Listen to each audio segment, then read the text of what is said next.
Hello students, రేపే కదా APPSC group 1 exam.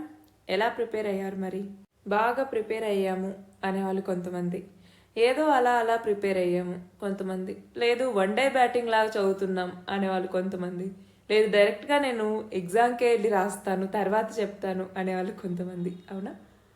మరి ఏదేమైనా కానివ్వండి, ఎగ్జామ్ని ఫేస్ చేస్తున్నాం.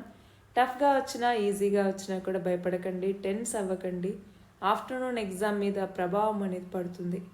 బాగా నిద్రపోండి, ప్రశాంతంగా రాయండి. ప్రెజెన్స్ ఆఫ్ మైండ్ ఉంటే 20% ఎగ్జామ్ అన్నటువంటిది ఈజీ అవుతుంది. ఇదైతే నేను చెప్పగలను. సో ఒక్కసారి ట్రై చేయండి, టెన్షన్ అవ్వకండి. ఇప్పుడు మల్టిపుల్ రివిజన్స్ చేయాలి అన్నట్టుగా చదివేసి అయ్యో ఇది చదవలేదు లాంటివి పెట్టుకోవద్దు. ఎంత చదివినా అక్కడ వచ్చేది వస్తుంది, మనం రాసేది రాస్తాం. అంతేగాని ఈ టైంలో కనుక కొంచెమైనా డిస్టర్బ్ అయ్యారంటే ఎగ్జామ్ మీద ఎఫెక్ట్ అనేది చాలా ఉంటుంది.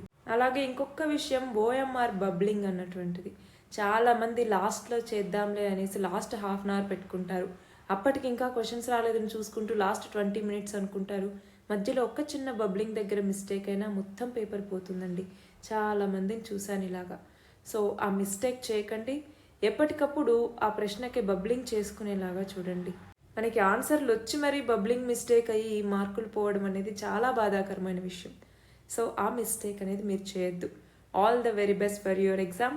రేపు ఎగ్జామ్ అయిన తర్వాత రివ్యూస్ కోసం మళ్ళీ ఒక్కసారి మనం మాట్లాడుకుందాం. Once again all the very best and thank you very much.